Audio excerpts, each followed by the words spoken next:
Bienvenido, bienvenida a Somos B2B, el podcast sobre marketing y ventas B2B patrocinado por ILU. Como ya sabéis, cada semana invitamos a un profesional en activo vinculado de alguna manera al mundo del marketing y las ventas B2B.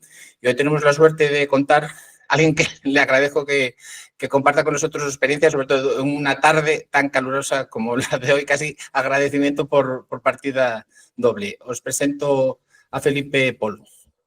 ¿Qué tal, César? Encantado. Gracias por traerme. Felipe nos contará ahora su dilatada carrera profesional, pero a modo de intro, pues comentaros que es CEO y cofundador de SEA Platform. Ahora nos explicará en breve de qué consiste esta especie de director financiero, CFO de las agencias. Es también creador de la newsletter bastante popular y newsletter que ya desde ahora mismo recomendamos, Team Hackers, donde habla sobre temas de liderazgo. Y también es copresentador del podcast Playbooks y Business Angel. Esta es la carrera polifacética del amigo Felipe y poquito a poco iremos desgranando. Pues Felipe, si te parece, empezamos con tu faceta como para que sepamos un poquito más de la parte inicial que comentábamos de cofounder. Bueno, si tú mismo nos quieres explicar un poquito lo que es tu trayectoria profesional y en qué estás poniendo foco ahora mismo. Y bueno, pues de manera todo lo resumida que pueda, yo originalmente, digo, en la prehistoria yo era ingeniero de software originalmente y fue en 2013 cuando yo marché a Londres a trabajar en un periódico que es el Daily Mail, en el equipo de ingeniería, cuando me cambió radicalmente la vida, ¿no? Yo llevaba pues unos 8 años trabajando en consultoría en diversas compañías y la verdad que eso no era para mí, ¿no? Era como que no acababa de conectar con mi carrera profesional y cuando llegué allí estuve expuesto a mi primera experiencia con lo que yo considero un equipo de altísimo rendimiento. Ahí me costó mucho adaptarme. De hecho, bueno, siempre cuento que a los 3 meses yo estuve a punto de ser despedido. Mi adaptación fue como muy lenta, fue muy difícil.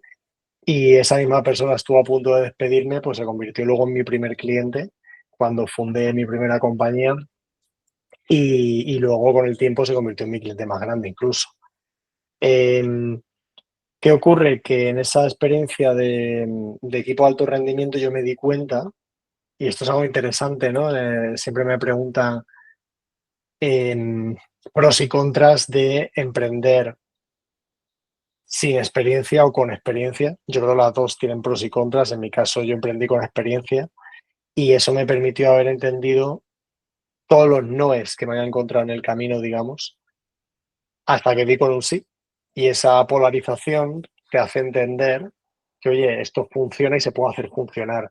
Y hay un hueco en el mercado porque toda esta gente no lo está haciendo.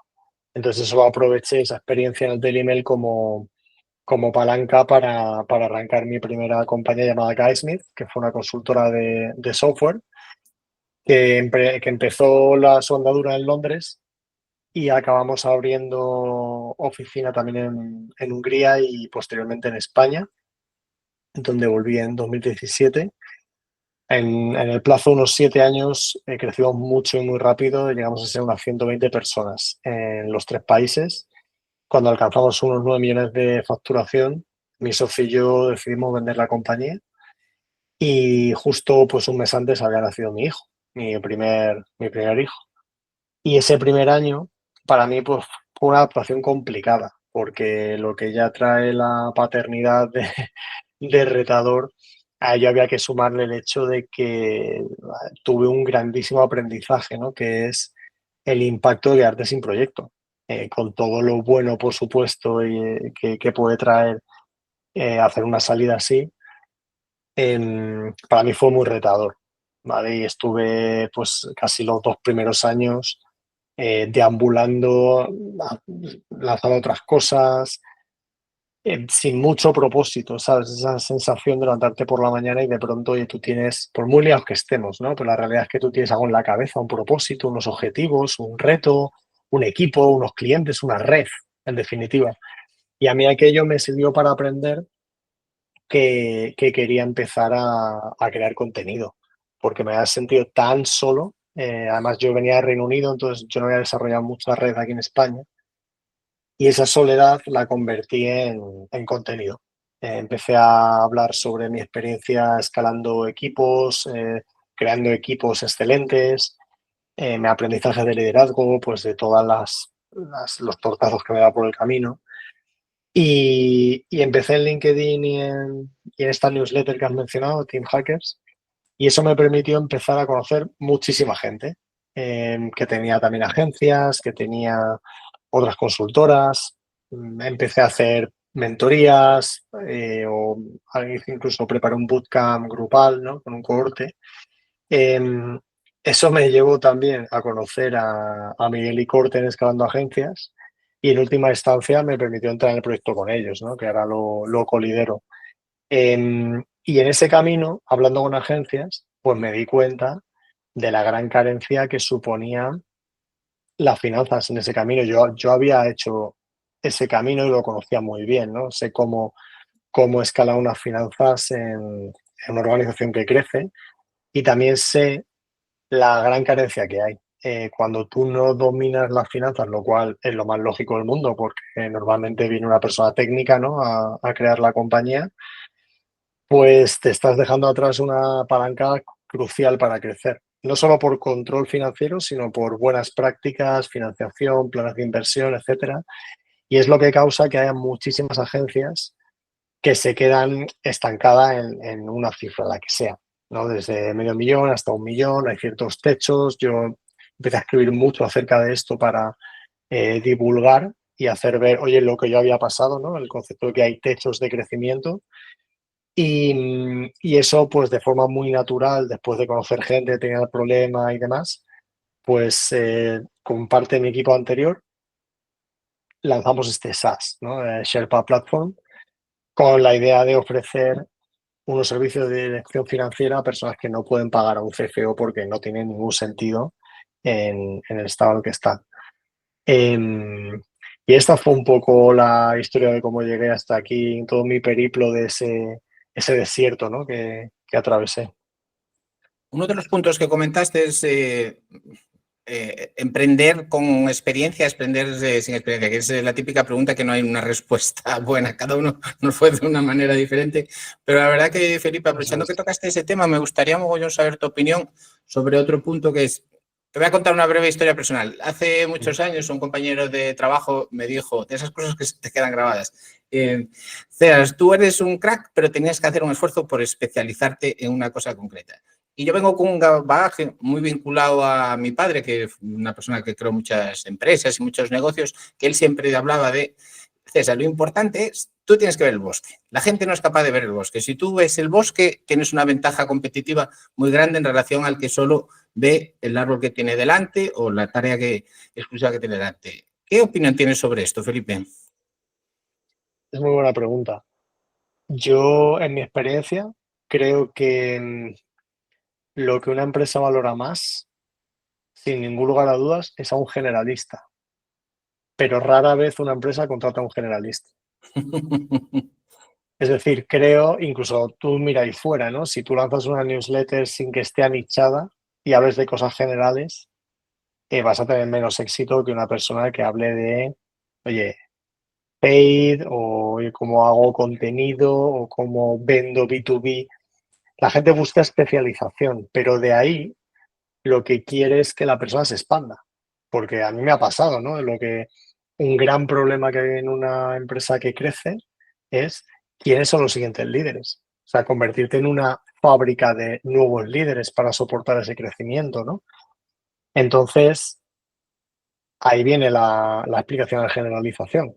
Tú contratas a una persona, pues porque, oye, tú no necesitas a un generalista normalmente. Tú abres una posición por, necesito un marketing manager, necesito un venta B2B, necesito un desarrollador de lo que sea, una account manager, pero cuando detectas ese talento, lo lógico es que tú vayas construyendo y ensanchando el perfil de esas personas para que puedan convertirse en los futuros líderes. Con lo cual, a tu pregunta casi que te diría que estoy de acuerdo con tu padre. Creo que conectar los puntos y tener contexto te hace tomar decisiones de mejor calidad. Es así de sencillo. Y esa es la única razón por la que los fundadores muchas veces, que este es un mensaje que recalco mucho, por lo que los fundadores muchas veces les cuesta soltar las decisiones. Porque el fundador no es el más listo, es quien tiene una visión más amplia, normalmente. Entonces, la misión fundamental consiste en contextualizar todo el rato lo que está pasando a tu equipo para descentralizar la toma de decisiones y convertir un ejército de especialistas en un ejército de generalistas con un poco de suerte.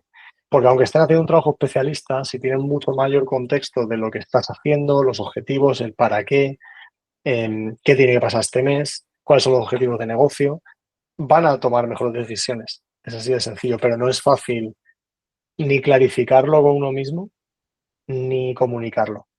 No es una tarea fácil, ¿no? Entonces, por eso el valor del generalista para mí reside en eso. Un tema complicado en las agencias, por ejemplo, los especialistas que se convierten en senior y la empresa quiere que pasen a ser managers, es siempre Claro. un tema Y complicado, aparte por ambas partes, de dirección de recursos humanos y del propio ascendido, que bueno, es no que siempre... no todo el mundo quiere. Eso también es Mm. importante reconocerlo, ¿sabes? Entonces, claro que es complicado.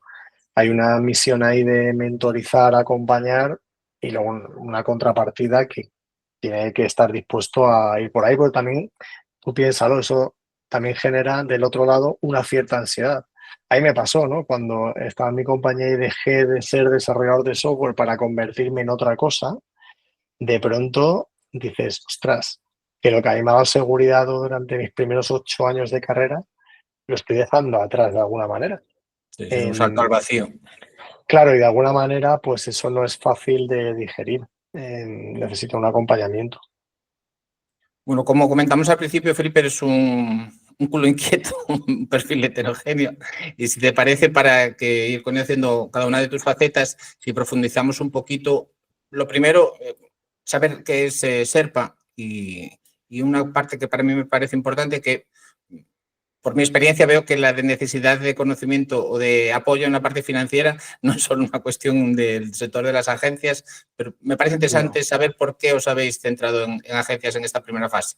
Pero bueno, en primer lugar, para que no conozca la plataforma, ¿qué es SERPA y qué valor ofrecéis a vuestros clientes? Vale. Pues Sherpa es un modelo híbrido en el que tenemos un software que se conecta a tu ERP y a bancos y te hace una lectura estratégica de tus finanzas. ¿Qué quiere decir estratégica? Quiere decir que se te hace una evaluación mensual de tu evolución, se analizan tus KPIs, se dan recomendaciones, tanto por temas de liquidez, de solvencia.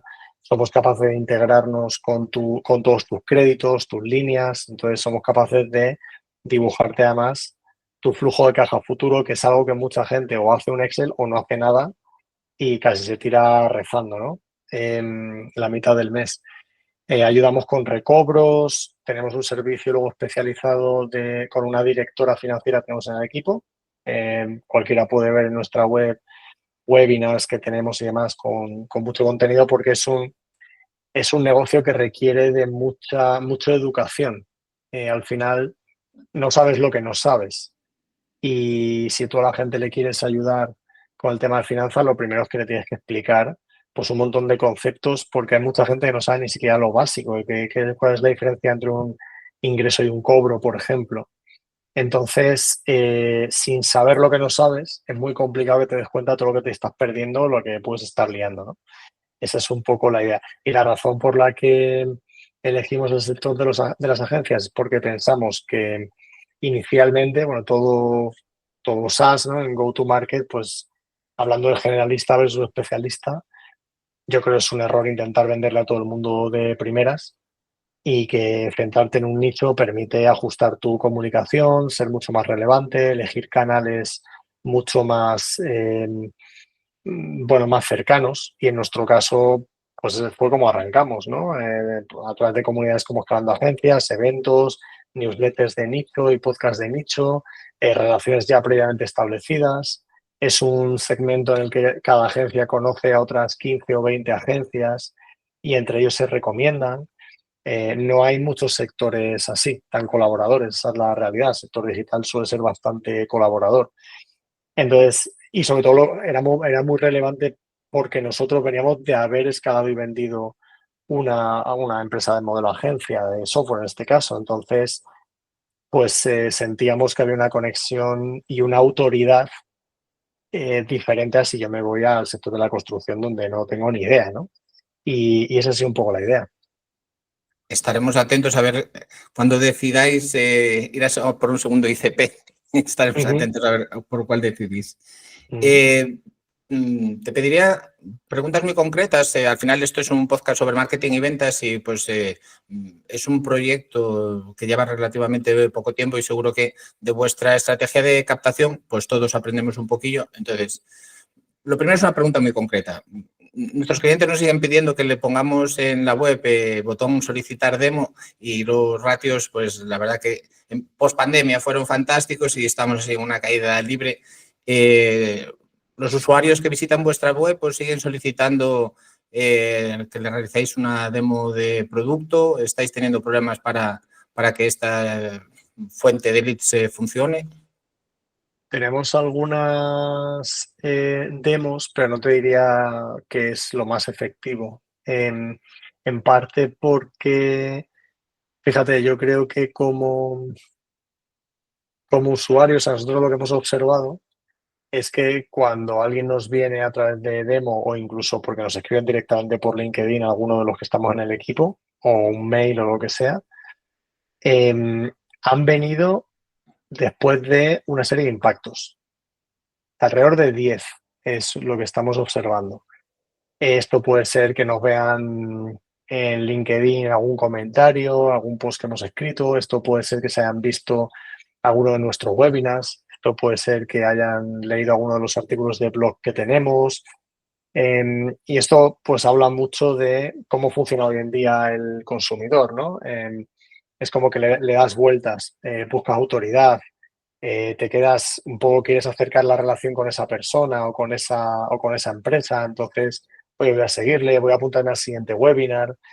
Y al final, pues el botón de demo sí que se ha usado, pero tampoco te diría que ha sido la mayoría para nada. Realmente la gente, como ha sentido que tenía una relación casi más que nos conocía, ¿no? Porque después de tanto contenido personal, pues te acaban escribiendo directamente a alguien. Y nuestra estrategia, ya te digo, como había mucha ignorancia, nuestra primera lógica fue vamos a formar a la gente y de esa manera ya estamos aportando mucho valor. Entonces hicimos, llevamos haciendo webinars de manera periódica con una temática que esa temática no es casual, viene pues, de mucha investigación. O puede ser, por ejemplo, un caso, cómo financiar tu crecimiento. Hay muchísimo miedo a financiarse. Entonces, oye, pues explicamos cuáles son los números que te dicen que efectivamente puedes apretar ese botón, ¿no? Y que debes hacerlo. Y si no, decreces. Es que ese es el riesgo. La gente no ve el coste de oportunidad muchas veces por desconocimiento. Entonces, hablamos de eso, hablamos de cómo establecer un pricing. Hay muchísima agencia que de partida es imposible que pueda ganar dinero, porque no saben crear un pricing adecuado, no saben cómo estructurar su compañía financieramente y pueden estar perdiendo dinero antes de haber empezado el proyecto. Entonces, bueno, hablamos de estos temas y lo que sí que hacíamos era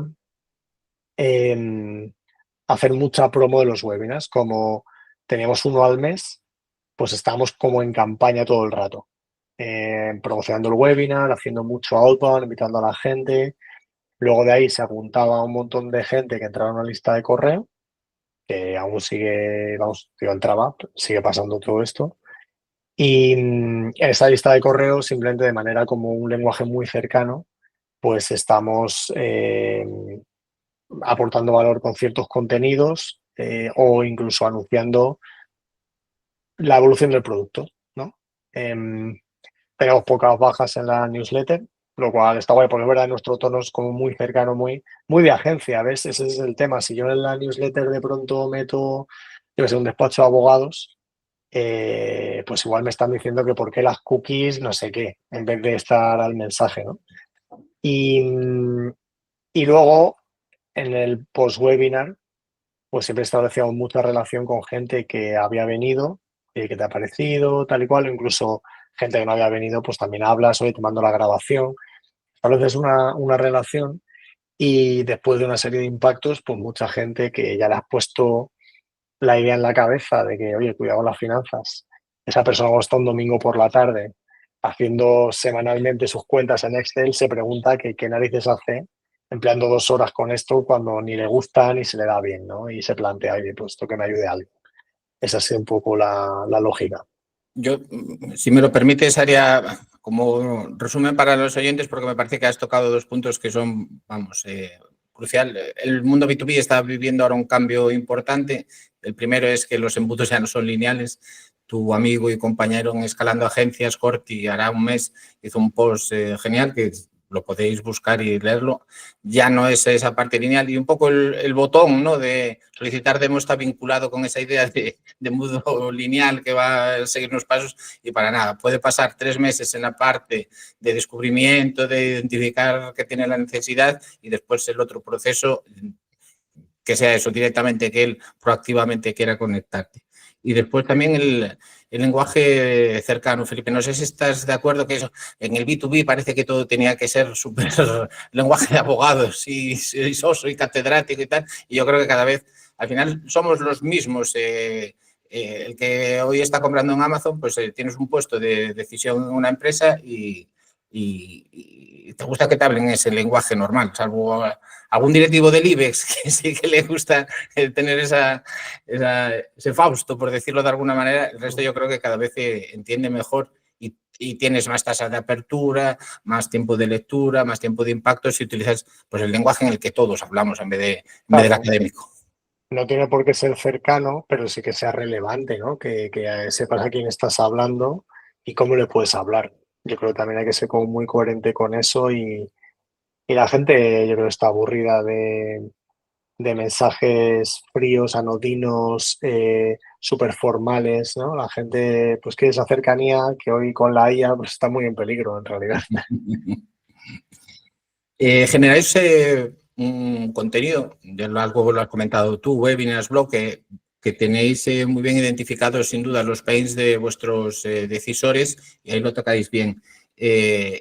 Sigue funcionando, a veces ahora se habla, ¿no? Tanta contenido por inteligencia artificial como que el inbound ya no funciona. En vuestro caso, que tenéis muy identificados los pains de esos clientes potenciales, ¿el contenido os está sirviendo para captar leads?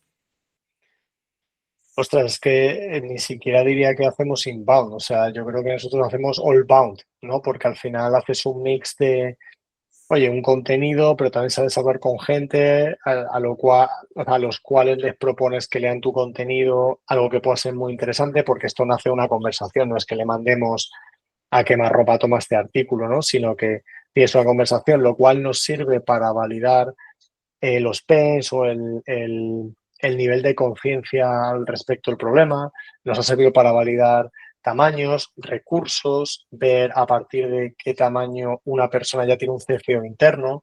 Hemos hablado con compañías, es decir, hemos hecho investigación de mercado en masa y todo con conversaciones genuinas. Ha sido muchísimo curro porque no hemos estado haciendo una campaña en Wallaxy diciendo a todo el mundo lo mismo, ¿sabes? Sino interesándonos genuinamente por cada persona con la que hemos hablado y a partir de ahí te haces una composición de lugar de, vale, pues la gente con CFO busca esto, la gente sin CFO pero que tiene este modelo busca esto otro. Y te vas encontrando casuísticas curiosas, como agencias que tienen también producto, o agencias que están en varios países, o agencias que tienen una LLC en Estados Unidos y la quieren consolidar con la española, o un freelance que tiene varios colaboradores. O sea, vas un poco entendiendo lo que ocurre gracias a hablar con la gente. Para mí no hay otra manera de vender si no es así. Eso nos ha ido nutriendo de contenido, de mucho feedback, de los mensajes y también los canales. Tú que eres también business angel, muchos proyectos quieren creerse ellos mismos que cuanto más mercados y más segmentos ataques, más posibilidades vas a tener. Y me parece una conclusión importante. A principio alguien puede pensar, joder, solo se enfocan agencias cuando la herramienta podría ayudar a más empresas. Después, cuando nos ponemos a trabajar ese segmento, pues la de curro que hay si se hace bien, la de microsegmentos que hay dentro del segmento agencias que venden varios países, agencias que tienen CFO. Y no solo eso, sino que el producto también crece en complejidad. Es decir, si yo ahora me voy, por ejemplo, o sea, el segmento de agencias tiene un modelo muy similar financieramente hablando. Tiene unas palancas similares, tiene unos ratios similares y de hecho, gracias a eso, pudimos sacar un benchmark de ratios del mercado. Si yo estoy cogiendo mercados dispares, el benchmark no vale para nada. Entonces, necesito un volumen altísimo y dentro de eso necesito segmentar igualmente por verticales, si no, no te vas a comparar con una constructora, ¿no? No tiene ningún sentido. Entonces sacamos un benchmark que mucha gente se descargó comparando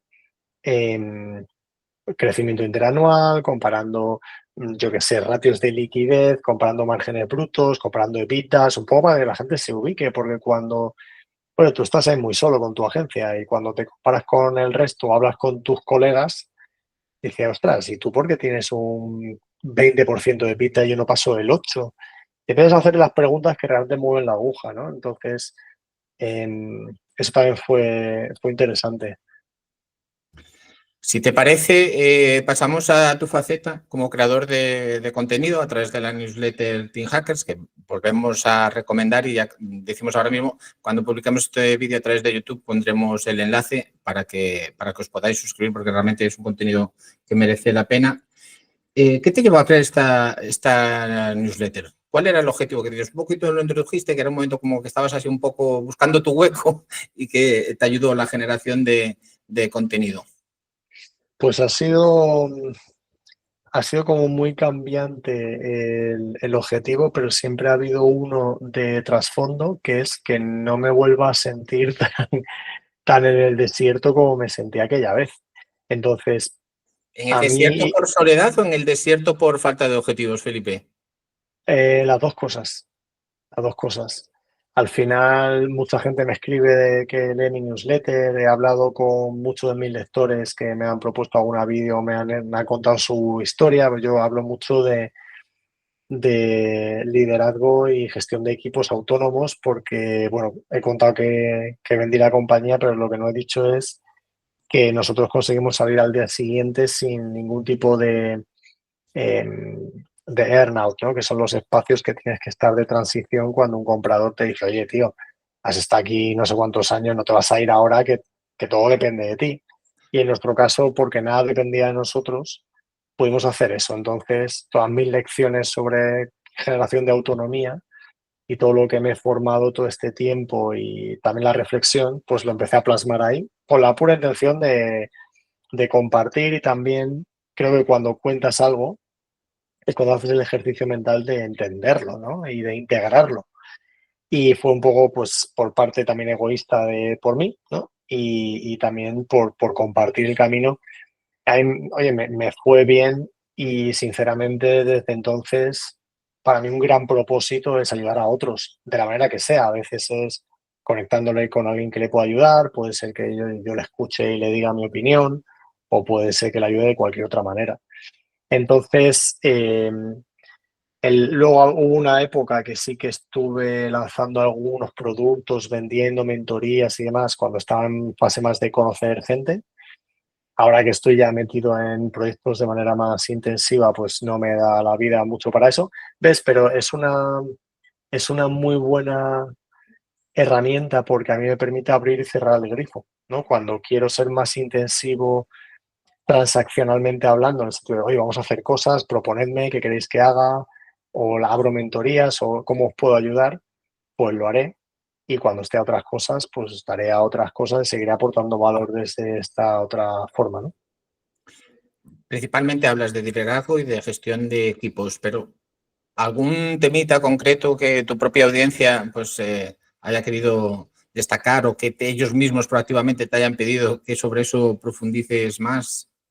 Sí, bueno, muchas ramificaciones, ¿no? Cosas como muy tácticas, pero ahí yo hice un mini curso contando cómo pasar, ¿no? De ser operador en tu compañía a ser el estratega, ser el diseñador de tu máquina. Yo veo una compañía como una máquina con sus engranajes, con sus inputs y sus outputs y con sus matemáticas.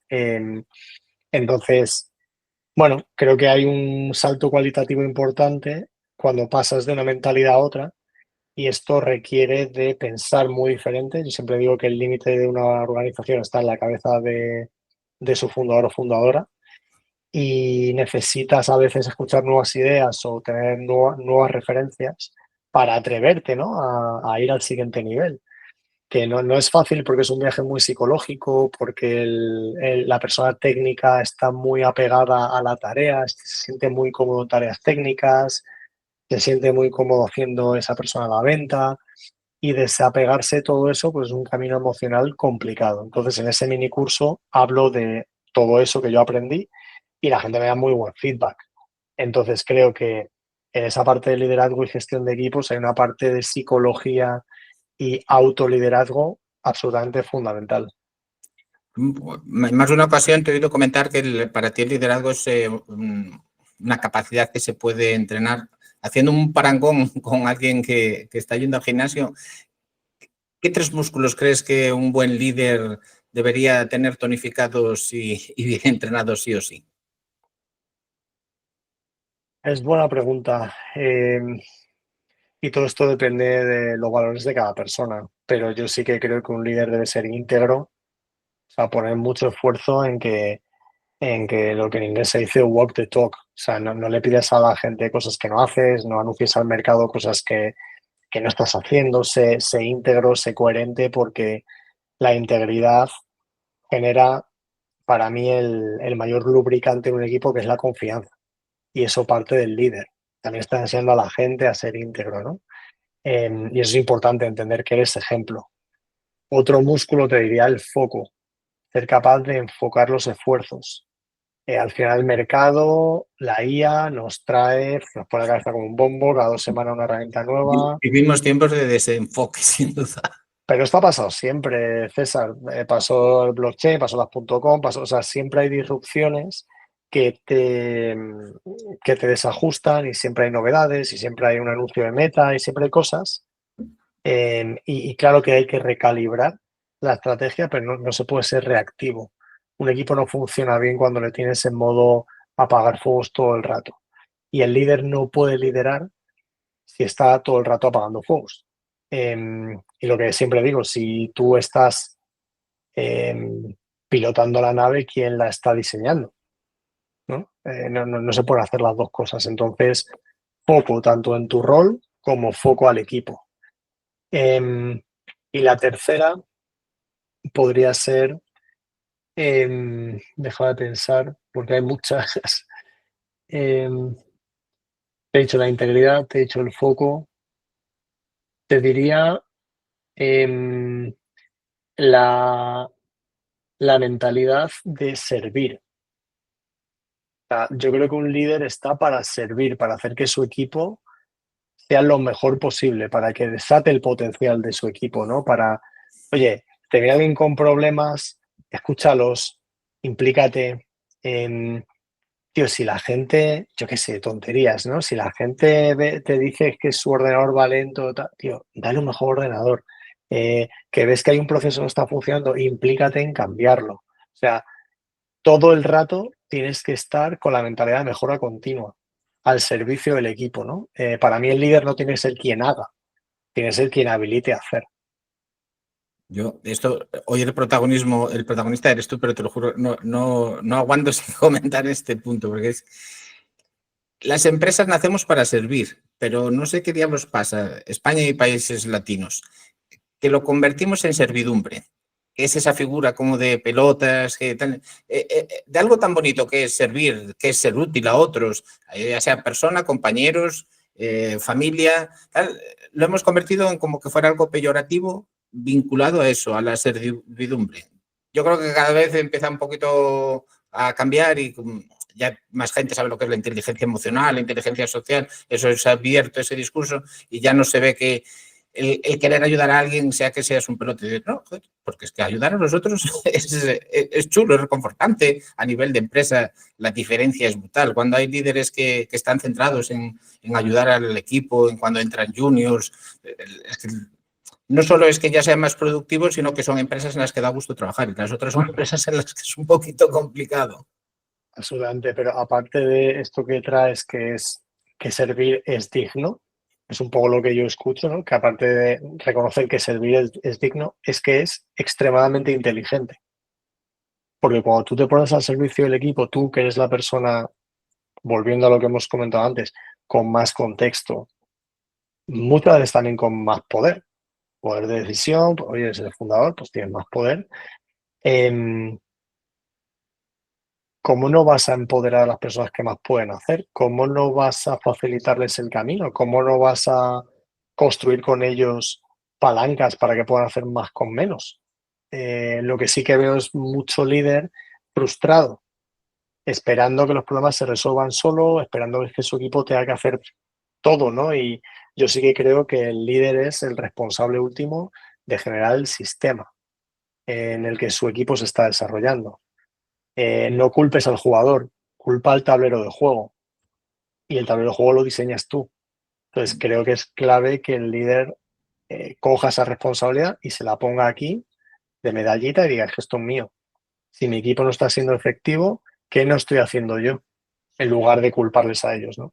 Yo creo que es una evolución que nos falta aún en el mercado español. Al final España es un mercado de empresas familiares y que el creador de la empresa fuese un líder no quiere decir que la segunda o la tercera generación lo sea y cuesta mucho aceptar ese papel de que tú puedes ser el máximo accionista, director general, pero después hay un CEO que es el que lidera el día a día y cuesta dar ese, que no es atrás, es un paso al lado. Realmente el ser el dueño de la empresa no significa que seas el líder del grupo. Y cuando hablo del líder, hablo de manera fractal. Al final, esto es una organización con muchos líderes y cada uno dentro de su ámbito debe adoptar esta mentalidad para maximizar la eficacia de su equipo, sin ninguna duda. Fantástico, Felipe, súper interesante. Pasamos a otra de tus facetas, si te parece, que es la de el podcast de Playbooks, Venga. que presentas junto a Guillermo Fuentes y, corrígeme si lo expreso mal, ayudáis a aprender nuevas habilidades a vuestros seguidores, principalmente enfocadas a la gestión de nuevos de negocios, a través de masterclass en formato podcast. Sí, la idea fue, bueno, teníamos un poco esa curiosidad de poder entrevistar a personas interesantes y nos gustaba el concepto de em, identificar como temáticas muy para B2B, donde trajéramos expertos que hayan, no que te vendan humo de hoy te vendo un curso, sino gente que lo ha vivido y lo ha hecho muy bien. Y hemos podido entrevistar a personas de primer nivel, ¿no? De startups y empresas nacionales, pues desde José Luis Cogolludo Afianza, que ha comprado más de 50 empresas, vale, pues cómo se Por compra una cierto, empresa. me invitasteis también a Escalando Agencias y es alguien que escuchar ese podcast sí o sí es brutal, Sí, lo de José la, Luis. la verdad que es brutal. Luego también trajimos a Joshua Novik de Mundo Advisor, pues al revés, cómo se compra una empresa. Próximamente va a salir con Darío del Tenedor venta B2B. O sea, traemos a personas que son referentes, que han hecho cosas realmente reseñables para tratar verticalizados, digamos, temas que le puede importar a una persona que dirija una compañía B2B. Y bueno, la verdad que yo personalmente no lo hago con ninguna ambición más que seguir con la línea de la newsletter, es lo que te he comentado, pero sí que me gusta mucho la parte relacional, ¿no? De poder conocer personas nuevas y creo que bueno, a mí me aporta mucho. Aparte, bueno, hacemos uno al mes y es llevadero, te quiero decir que tampoco es el mega sacrificio. Y de personas tan destacadas como Cogolludo, Corti, ¿algún aprendizaje así muy que te haya quedado ahí grabado que quieras compartir con nosotros? Bueno, muchísimos, ¿no? Imagínate de cada episodio. Recuerdo que hay un episodio con Julio Ruiz, que es una persona con mucha experiencia en el mundo del marketing y había estado 12 años en México. Y a mí ese capítulo me impresionó porque al final yo vengo de Reino Unido y yo notaba la diferencia entre hacer negocios en un sitio o en otro, ¿no? Y te vas de pronto a Hispanoamérica y ves que también las reglas se reinventan, Ahí la, cambian. la curva de adaptación ahí aún es peor. Sí, son diferentes, ¿sabes? Sí, Con sus pros y totalmente. sus contras, la lección es que tú siempre te tienes que adaptar al entorno, no al revés. Eso es como muy básico, ¿no? Pero a veces en B2B se nos olvida. Que yo quiero vender como vendo en España en otro sitio y la gente se da piñas, ¿no? Entonces me gustó porque Julio comentaba, está con nombres y apellidos, empresas que te pueden ayudar a llegar allí, cómo se hacen negocios, empresas grandes y fue muy enriquecedor. Pues ya dentro de tu última faceta, que es la de Business Angel, si nos puedes así dar una visión esquemática de Mm, cómo ves, bueno, se ha comentado en los últimos años, pues que se acabaron las vacas gordas, pues también hay cierto run de que si no eres una empresa ya con tracción y con facturación y con clientes, pues las posibilidades de capital en fases iniciales pues también se ha reducido mucho. Pues también un poco, Felipe, mm. como persona involucrada en el ecosistema, pues a ver un poquito cómo lo ves a día de hoy. Mira, mi acercamiento al mundo Business Angel lo comencé pues al poco de salir de mi compañía porque tuve la suerte de entrar en la aceleradora Seed Rocket como mentor. Entonces, bueno, pues ahí aparte de conocer a otros muchos mentores, anualmente me expongo a conocer un montón de startups. A muchas de ellas las ayudo como puedo y en otras también invierto. Y nuevamente en la fase en la que entro yo, que es fase seed, pre-seed, pues esperas, em, eh, tienes ciertas expectativas. Por ejemplo, pues oye, una cierta facturación, aunque no sea muy reseñable, pero que asegure que hay algo ahí, ¿no? Yo he visto compañías que han levantado varias rondas y después de 4 o 5 años no han vendido ni un euro. Evidentemente, hay propuestas que requieren de un desarrollo tecnológico muy intensivo, como puede ser en el mundo salud, perdóname. Pero en general no debería ser el caso. En general, por responsabilidad propia y por no también hipotecar muchos años de tu vida, creo que no es responsable en empezar un proyecto levantando rondas cuando no tienes atisbo de que esto sea monetizable y estás resolviendo un problema real, ¿no? Que es parte de la razón por la que te diría la razón número uno por la que muchas compañías se van al traste, porque no están resolviendo un problema por el que merezca la pena pagar en un mercado lo suficientemente grande. Yo invierto normalmente en mercados con vientos de cola, con futuro, que claramente pues tienen sentido, y en equipos que se ven que son equipos ganadores, porque al final la propuesta de valor va a cambiar 18 millones de veces. Y es el equipo quien tiene que adaptarse a eso. Entonces, a mí que vengan con el proyecto X, el proyecto casi no lo escucho. Lo que escucho es el problema, lo que escucho es el mercado y lo que escucho es al equipo que hay detrás. Para mí, bueno, que es lo que cuento en la newsletter todo el rato, para mí el equipo es la palanca número uno que tienes que moderar para que tu empresa llegue a buen puerto. Sobre lo que está pasando ahora mismo, bueno, como yo ya viví con el tema Business Angel en la anterior oleada con el blockchain y además soy tecnólogo, pues tengo muy presente la famosa curva de Gardner, ¿no? Donde básicamente se indica que ante una disrupción tecnológica, pues al principio hay una cantidad de humo descomunal, pues porque es el hype, todo el mundo quiere entrar, entonces hay valoraciones desorbitadas, todo el mundo en este caso quiere meter IA con calzador, resuelva o no resuelva un problema. En su día con el blockchain escuchaba absurdeces como que no, es que estas transacciones van certificadas con blockchain.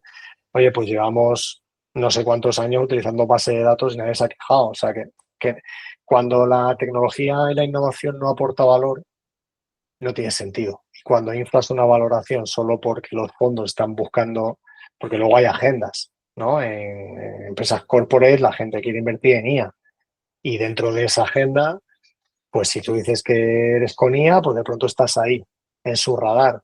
Y cuando eso no genera un valor en contrapartida, pues básicamente está generando humo. Y cuando eso se hace en masa, pues es un mercado el que está creando una burbuja. Y cuando eso se racionaliza, las valoraciones bajan, empieza a haber empresas que se van al traste y se acaba normalizando. Eso es un poco lo que la curva de Gartner explica y se repite una y otra vez porque somos humanos, igual que se repiten los ciclos Como los ciclos económicos. económicos, al final siempre se repiten. Eso es simplemente por cómo somos, ¿no? Y eso es difícil de cambiar. Entonces ahora, pues es un poco la idea. Estoy muy atento a ver, porque evidentemente mete todo el mundo IA, porque es donde hay que estar, y muchas veces hay una revolución real y un aporte de valor real. Lo que ahora es un grandísimo riesgo es que se creen productos. Creo que el término es Sherlocking, cuando un grande acaba creando tu misma funcionalidad. Un ejemplo es lo que pasó en Google con Calendly, ¿no? Calendly sacó el producto para reservar huecos de reuniones y de pronto Google, que tiene una distribución 1000 veces más grande que lo que puede llegar Calendly, por todos los usuarios de Gmail y demás, pues saca la misma funcionalidad. Entonces, de pronto, o lo que pasó en Microsoft cuando sacó Teams, que le pasó por la derecha a Slack simplemente porque tiene toda la distribución. Entonces, ¿qué está pasando? Que semanalmente se están yendo al traste 200, 300 compañías porque ChatGPT en su siguiente actualización de pronto hace lo que llevas tú intentando hacer el último año y te deja fuera. Entonces, ahora mismo hay una volatilidad altísima y creo que eso frena un poco también la inversión hasta que se racionalice en lo que está pasando. No hay una volatilidad brutal. Felipe, ya para finalizar, por conocer también un poco tu aspecto humano, que aparte de todas estas facetas profesionales, pues sé que eres una persona que enfocas la paternidad activa y sé que es un rol al que quieres dedicarle tiempo. A la vez, pues hemos visto a lo largo de esta charla que tienes muchas facetas profesionales.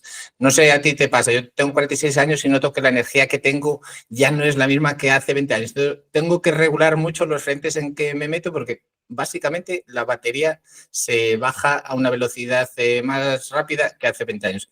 Tú que estás metido en tantos frentes, ¿cómo haces un poquito para gestionar tu energía, gestionar tu foco y que nunca la batería llegue a agotarse del todo, que ahí es cuando empezamos a tener problemas, no atendemos ni nuestros negocios ni las responsabilidades paternales? Pues es una buenísima pregunta y yo, mira, en 3 días cumplo años y haré 42 y lo noto igualmente, ¿eh?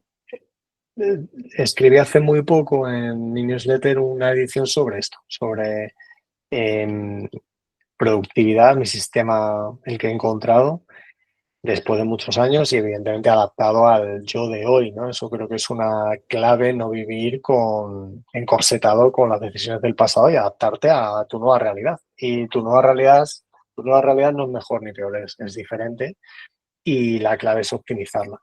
Entonces, ¿qué cosas hago yo? Pues mira, varias. Lo primero, también soy padre de 2 nenes, entonces, si ya de por sí emprender es, pues eso, intenso, con niños, pues el doble. Em, pero creo que hay un concepto fundamental que tú lo has mencionado, ¿vale? Que para mí es que la gestión de la productividad se resume a una única idea, que es gestionar tu energía. Si tú si tú pasas tu día invirtiendo tu tiempo en actividades que te secan tu energía, te vas a agotar. Y cuando estás realizando actividades que se supone que requieren una alta calidad por tu parte, puedes incluso pensar, pues no lo vas a poder hacer, lo cual realimenta que sigas en la rueda de hámster y nunca puedas salir. Entonces, la primera idea: gestiona tu energía por encima de cualquier otra cosa. ¿Qué significa gestionar tu energía? Evidentemente, pues lo que se suele decir, pero que la gente no acaba de hacerle caso, duerme al menos 7 horas. Yo lo hago, salvo noches difíciles con los nenes, pero me propongo hacerlo. Comer bien, hacer deporte. Y hacer deporte, hace poco hemos sacado el último capítulo de Playbooks con mi amigo Adolfo Madrid, que es un entrenador y preparador físico de Carolina Marín, del Real Madrid, estuvo en baloncesto, en Estudiantes, con jugadores de primera división de primerísimo nivel. Y él lo que cuenta es que hacer ejercicio no es lo mismo que hacer deporte y que lo que debes hacer es integrarlo en el día a día. El cuerpo está hecho para moverse, ¿no? Y una vida sedentaria te lleva al final a que inevitablemente tengas menos energía. Luego, sistema de productividad. Yo lo que hago es que los domingos preparo mi semana. No dejo lugar a sorpresas. Y para que no haya sorpresas, tengo que tener buffer. Puedo tener todas las horas ocupado con cosas, porque entonces al mínimo imprevisto voy a ir asfixiado. Entonces aquí aplica el menos es más. Yo preparo mi semana, veo mi calendario y en función de mi calendario organizo 3 objetivos que tienen que ocurrir esa semana sí o sí. Y son los prioritarios. ¿Me da tiempo a hacer más cosas que 3? Sí, pero no me importa. Lo que tiene que ocurrir es que esos 3 estén hechos. Y yo me pongo un sistema de calendario en el cual las llamadas no son reactivas. Para ello los equipos tienen que tener roles identificados, tienen que tener responsabilidades, canales donde hagan que a mí no me puedan llegar ciertas cosas, por lo tanto no tengo tiempo para pensar, salvo evidentemente alguna cobertura en vacaciones o lo que sea. Mi Calendly, tengo un Calendly para llamadas como esta, que salvo honrosas excepciones lo llevo a rajatabla. ¿Por qué? Porque necesito que mi vida esté aprovisionada para que las cosas puedan pasar. Y ahí es fundamental para mí la labor de tener huecos para pensar estratégicamente. Si tú estás todo el rato pensando en esta propuesta para el cliente, este marrón con este proyecto, esta persona tengo que contratar, tengo que hacer la venta de no sé qué, liberar los pagos de no sé cuánto, ¿cómo narices vas a pensar en qué mueve la aguja en tu negocio ahora mismo? Es muy difícil. Entonces, si tú ves estratégicamente lo que tiene que ocurrir, vas construyendo un equipo que permita que tú delegues en esa persona y tú pones esfuerzo por ir quitándote de en medio. Yo sé que esto es muy complicado, sobre todo en los orígenes, cuando hay menos recursos, pero es mucho más complicado si no te haces la pregunta, ¿no? ¿Cómo puedo evitar la dependencia de mí esta semana, al menos en un 1%? Si te haces esa pregunta, de semana en semana puedes ir poniéndote objetivos y dentro de 6 meses verás que estás en otro sitio. Y cuando resulta que tu calendario no está invadido o lo que está invadido hace 6 meses, de pronto dices, ostras, así, resulta que ahora estoy pensando con claridad, ¿no? Y me he elevado, en realidad eso es lo que ocurre. Entonces, bueno, pues ahí he mencionado algunas claves, seguro me dejo alguna otra. Ya para finalizar, Felipe, la última. Aproximadamente llevas casi un año como CEO y cofundador de Serpa Platform. ¿Algún error, algún consejo a otras personas que estén, aunque no sea un SaaS, otro tipo de negocio vinculado al mundo digital o al mundo B2B, algún error que tú hayas cometido y que ahora seas consciente de que lo hubieras hecho de otra forma? ¿Algún consejillo para que puedan conseguir el mismo éxito que estáis consiguiendo vosotros?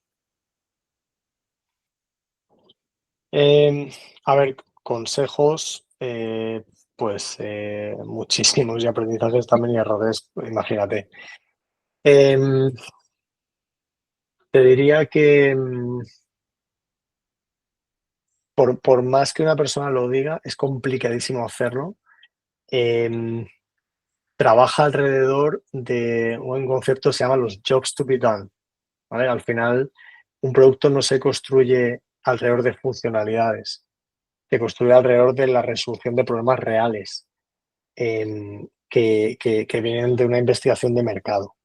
Entonces, aunque nosotros hemos intentado estar muy enfocados alrededor de eso, es verdad que luego te salen los enanos y ha habido veces que nos hemos desenfocado, ¿no? Conoce muy bien tu mercado, para eso tengo muchísimas entrevistas y la única cosa que sí que puedo decir que hicimos bien desde el principio es que nosotros vendimos sin tener ni una línea de código hecha.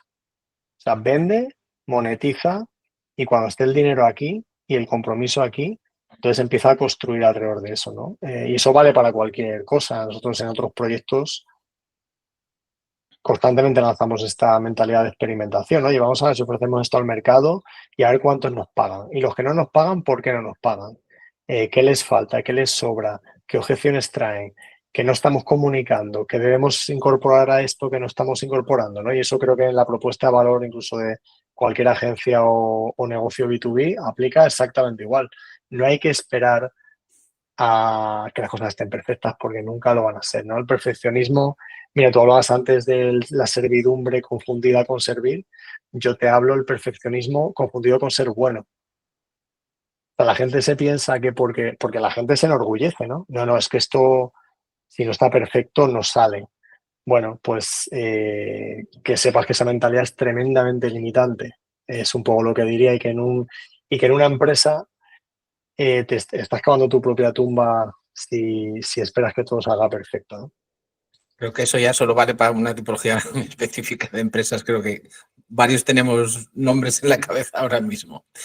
Sí, Felipe, si total. te parece, lo dejamos aquí. Muchísimas gracias por tu tiempo. Muchísimas gracias por aguantar esta tarde de charla con nosotros durante una ola de calor que nos está dejando a todos medio cao. Y la verdad, por lo menos a mí me ha resultado súper interesante todo lo que has compartido con nosotros. Así que muchísimas gracias. Un placer, César. Muchas gracias.